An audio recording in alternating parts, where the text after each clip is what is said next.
The CRS score is going to hit the 500s. It is never going to come back below 480s.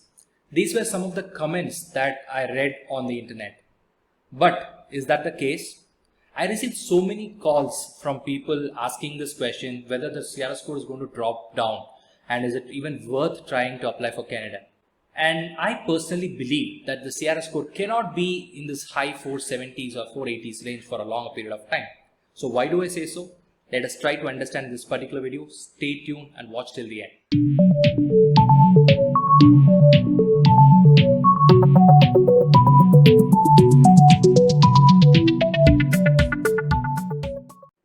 Hey, my name is Ajay. I am the founder of Maple Assistants. Welcome to my channel. If you are here for the first time, please do subscribe to this channel and also hit the bell icon to receive instant notifications on our videos. 2020 is not the greatest year for the Canadian PR aspirants. This year started off with a very high CRS score of 473. So it happened on January 8th. And come to March 4th, we had this draw where the score was 471. After March 4th, the whole world was hit by COVID-19 and Canadian immigration process was also getting stuck, meaning the FSW draws didn't happen. So it was not there in the scene for the next 4 months. We were all expecting the draws to happen by the summer or when the border gets opened again.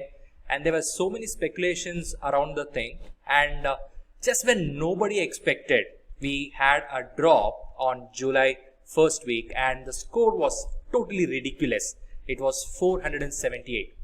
Ever since this draw happened, the biggest question in the mind of every Canadian PR aspirant is, will the CRS score even come down? I got calls from a lot of my clients. They said, Ajay, even if I score a CLB9, CLB10 combination, my scores will not reach that 470 plus. So what should we do? Actually, is it worth investing our time, money, effort in pursuing this Canadian PR dream? And my reply to everyone out there who has the same question is, I'm pretty sure the CRS score is going to come down.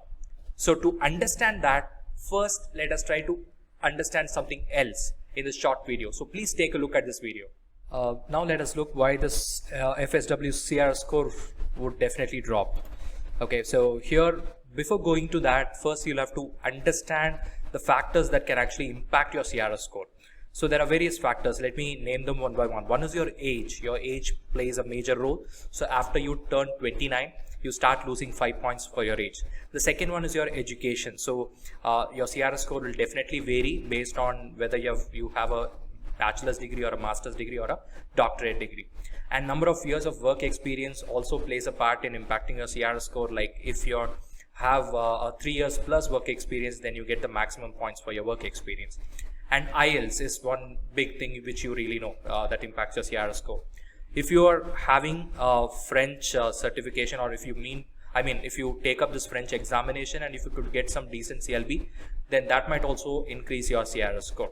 Your marital status plays a part in your CRS score. If you have your siblings who are Canadian PR holders, then you get additional 15 points. And if you have a Canadian job offer, you get an additional 550 to 200 points. If you are nominated by anyone of the province, you get another 600 points. If you have done a Canadian degree, then that adds 30 points to your CRS score. And again, if you have any Canadian work experience, that again will impact your CRS score. So these are some of the factors that impact your CRS score. In these factors, a federal skilled worker candidate ideally relies on these 4 things: age, education, work experience, and IELTS. So French is practically not possible. Marital status is fine. Not everyone would be having a sibling, a PR holder sibling in Canada. And job offer, very, very difficult. PNP, not many get it. Canadian degree, no. Canadian work experience, again, no. So ideally, an FSW candidate would rely on these 4 things: age, education, work experience, and the IELTS part. Now let's look at the maximum CRS score of an ideal FSW candidate. So I have taken 4 possible cases.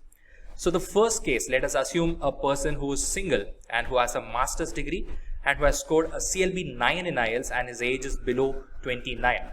So what would be his CRS score? His CRS score would be 469. So this is case number 1. Please remember the numbers. Case number 2. Let us assume another person who is again single, who has a master's degree this time, CLB 10 this time, and his age is 29 or below, then his score would be 481. That's a very, very good score. Going to case 3. This time he's married.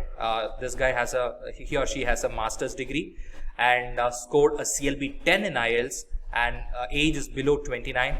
And spouse also has a master's degree. Spouse has also they have also got the CLB 9 in IELTS. Then what would be the score? It would be 484, which is a beautiful score. So coming to the last case, a married person with master's degrees having a CLB 9 in IELTS, age below 29, and spouse also having a master's degree, also scoring a CLB 9. Then the score would be 472. So these are the 4 cases of an ideal FSW candidate. So once this 478 draw happened, there was so much panic around the whole CRS score thing, and people started to get really anxious, and there was so much of news on the internet where I read that people started saying that the CRS score is going to touch this 500s and it is never going to come down below 480 and stuff.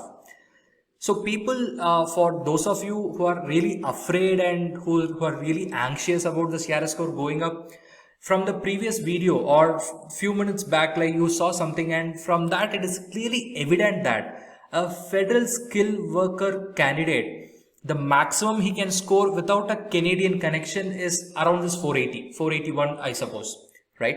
So just think for yourself, right? How many of them will be able to get the score of 480 plus? So they have to meet all the criteria. Their age should be below 29. They should have a master's degree. They should score CLB 10, CLB 9 or CLB 10. They should not be married. If married, even the spouse has to score the same, and the spouse should also have a master's. So this combination, not many are going to have. Especially if you want 3,500, 3,900 people to have the same combination and have the same cutoff score, it's literally next to impossible. So definitely the CRS score has to come down. And yes, sometimes the score might actually go up for a draw or two, but that's not where the CRS score is going to stay. So obviously, if you believe that the CRS score is going to go above 480 and it is not going to come down, you are literally saying that FSW stream is wiped off, right? So if Government of Canada is going to give invitations to scores which are only above 480, then why should they actually have this FSW stream? They can concentrate only on the CEC stream, right? So that simply means that FSW stream is not there at all. So it is not possible. So just put in your thought, just think about it. Definitely the scores will come down. It is just a matter of time. So I personally believe when FSW draws are back, once we start getting this FSW draws every 15 days once, I'm pretty sure the scores will definitely come down to this 460s range.